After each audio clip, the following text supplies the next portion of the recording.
So whenever you're ready, go ahead and introduce yourself. My name is Jenny Albert. I'm an 8th grade science and LA teacher at Scullin Middle School, and the class that I presented on was my language arts class for 8th grade. Good. All right, so starting up, we want to understand the decisions you made in planning for this lesson and how it fits into the unit and year. First question, how does this lesson connect to and build on students' prior skills and knowledge? What was taught before this lesson and what will come after it? The unit we are currently in is Unit 2, Two Sides of Every Story. We're trying to see the different perspectives of historical and nonfiction texts. So prior to this lesson, the students have read various informational texts. We started with The Boys' War, which is the Socratic seminar that we filmed the lesson on. So we had multiple readings on that. And then after the lesson, we're going to do close reads on texts and short stories from our literature book as well as our history text. And we've also been analyzing songs and multimedia throughout it.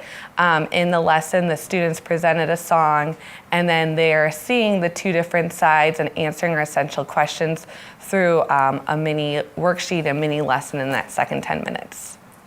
Okay. Discuss the sequence of the lessons that surround this one lesson. So prior to the lesson that was filmed, we had just multiple close readings of the text. So all students had time where we spent whole class time, small reading, small group reading, as well as partner reading. And then there was independent as well. Students were also able to listen to the text on an audio type of cassette CD player. And then for the lesson, we built into a Socratic seminar, which is that small group discussion. So we scaffolded based on the students' needs and then how it fit with our classroom expectations and goals. Is the text used in this lesson part of a sequence of text designed to build skills and knowledge? If so, please give examples of other texts that form this sequence. Yes, we have The Boys' War by Jim Murphy, and then we're having a close analysis of songs as well.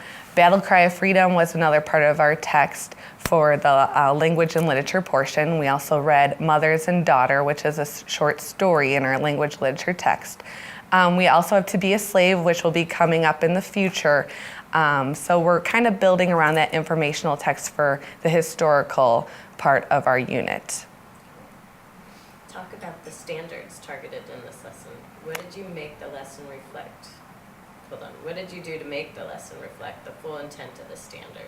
Okay, the standards within this lesson, I think we were going, especially with the speaking and listening with the Socratic seminar. Prior to that unit, students were working on close reading and annotating for the text for the essential questions. Now was the speaking and listening part where the students are in the small groups answering the essential questions and then pulling evidence from the text to answer those essential questions. So the speaking and listening was definitely assessed there, and then the writing will be assessed this week when we have an in-class essay from The Boys' War. All the evidence they used, as well as the discussions and the close read, will build upon those standards. Which of the core action indicators do you think this lesson best exemplifies and why? I believe that for the core action indicators, having all students engaged in the text was definitely one of them that we hit strongly. I believe that the multiple times the students had practiced with the text, I pulled small groups for the close read for my struggling readers. I had stronger students support them as well. They could listen to it on auditory tape if they wanted that. Just the multiple chances and focusing with that essential question gave them a purpose for their reading.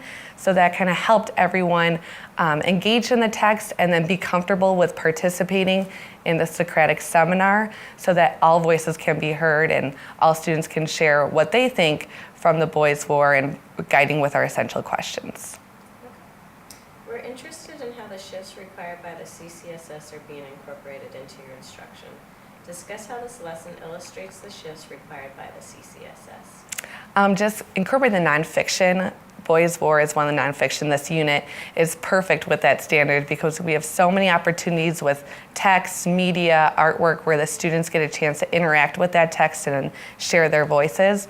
Also, just pulling evidence to support their argument is another way for the students to incorporate those shifts and help them see what they're learning in class and what we're learning and bring it into the conversation. So students are really finding evidence from that text, pulling it in, and then supporting their arguments with that evidence. How did you teach the content of this lesson or text prior to the CCSS? What's the same and what's different? This is my first year with this classroom instruction. I think one of the best things about this unit is it correlates with our history unit right now. So students, when they're in history class, are learning about the Civil War, which ties in perfectly with this unit right now for language arts. So we have that shared of cross-curricular, which is helping the students see it in multiple classrooms and getting that chance to interact with this whole overarching theme and concept a variety of times. So they're seeing this over and over again, and it's really just pull it back from the text. What evidence do you have from that text to support that? Or what evidence from that picture or the song or whatever media we're doing, the students are really looking in closely and supporting it with that overarching theme and goal. Student engagement is crucial to the work of the CCSS. We want to understand how you ensured that all students had the opportunity to productively engage in the work of the lesson. How did you support all students in working with grade level texts? How did you provide, for example, how did you provide scaffolding for students below grade levels so they can read grade level text? Yeah, to ensure that all students were able to work with the text, we had the multiple readings and the scaffolded lessons throughout the sequence for Boys' War. So we started with a whole class read of just my personal reading, and then the students listen, annotating for the essential question. After that, the students worked in small groups to partner read or a small group read. I pulled a small group as well for the struggling readers, and we worked with just a specific chapter. So we pulled in excerpts, focusing in on the essential questions. The students then had the opportunity at home to listen to the text as well, and then they also had time just to independent read. As they were reading, they would annotate the text, marking for the essential questions and evidence that they could pull for the text-dependent or essential questions that we give for this unit and lesson. Okay. A second portion to this, how did you create opportunities for students who are advanced to engage more deeply with grade level or above grade level text? I think the best thing about with the Socratic Seminar for engaging all students is they're taking ownership of that lesson. And so when I ask them, please try to create 3 text-dependent questions for the Socratic Seminar, the students are the high levels, they're able to interact with that. And the way that I form my groups is by a high level, high medium, medium low for learning levels. And so those students, based on if they're working with their partner or their FACE partner, could interact with those students to challenge them at the level that best fits their needs. And then it's at the expectations that I believe too for their class and their personal level. Okay. How did you know the students were able to successfully respond to the text-dependent questions and tasks with precision? I think the best thing for this lesson was just the Socratic Seminar. Seeing the students, I'm more of just on the sidelines, kind of watching and then prompting when needed. But it's really the students taking the ownership of the lesson. And so from their discussions, from their comments, their questions, I was able to see, did they meet the target for today? Or did they hit the essential questions? And then the exit slip at the end kind of addressed for me in writing for the students what evidence they used to support that essential question, and did they get the target for the day. Did students acquire the literary skills addressed in the lesson? Yes, I believe so. I think that seeing them with their annotations in the text, annotating has been a skill we've been working on throughout this entire year. So the students have had the practice of marking up the text for a specific purpose. And so walking around, I've been checking the annotations and seeing what comments they're making in order to ensure that they're answering the essential questions. So walking around, monitoring the students, seeing pacing and guiding them when needed, I believe that the students definitely hit the literary standards and supported that with the evidence and then the speaking portion of the Socratic Seminar. Last portion of the question, what did you do for students who did not acquire the literary skills addressed in this lesson? For the students that did not acquire those literary skills, I pulled them as a small group. We have the opportunity in this building to have Learning Lab, which is a time where we can pull those learners and work with them individually. So 3 of those students in my language arts class I was able to meet with, and we were able to close read the text, specific portions, to help them answer those essential questions, guiding them so we have that scaffolded of I'll help you, we'll do it together, and then they're on their own. Once after those scaffolding happened, I could see from that independent portion that they were definitely able to meet those needs and take that time to answer those essential questions. Which behaviors from Core Action 3 did the students best exemplify in this lesson? And what actions have you taken as a teacher to make that happen? For Core Action 3, I believe that all students were able just to participate and engage in that lesson. One of the things that we focused on was the text-dependent questions. The students had to come up with that, but with them creating those questions and answering it, it showed that they were engaging in that text and that they were all able to participate. So monitoring the Socratic seminars, seeing the discussions, the students were able to all speak their portion, support it with answers from the text, evidence from the text, and able to answer that overarching theme of our unit.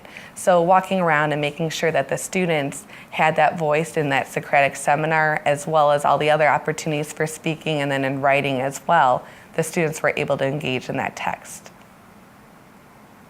Would you like to comment on any of the submitted students' work? Was there something that delighted or surprised you with this work? I think one of the best things is those songs. When the students share the songs that tie in with our essential questions, the exit slip that they give answer that essential question of how did those songs resemble the perspective of conflict, and how do two sides determine that perspective. So for the students' work and the answers with those questions, they're really focusing in on that overarching theme. They're all helping each other, and they're able to take ownership of their learning and really see that this essential question for the unit goes in all portions of life. So they're seeing it in the song, they're seeing it in the text, they're seeing it in the artwork. So they come into me and they're like, Miss Elvar, I saw it in this song when I listened in the car ride home. And then it just makes you happy because, you know, they're really embracing that question and its ownership of their learning. Great instructors are continuously learning. We want to understand what you celebrated in this lesson and what you would improve upon. Reflecting on the lesson, what worked particularly well and what might you do differently?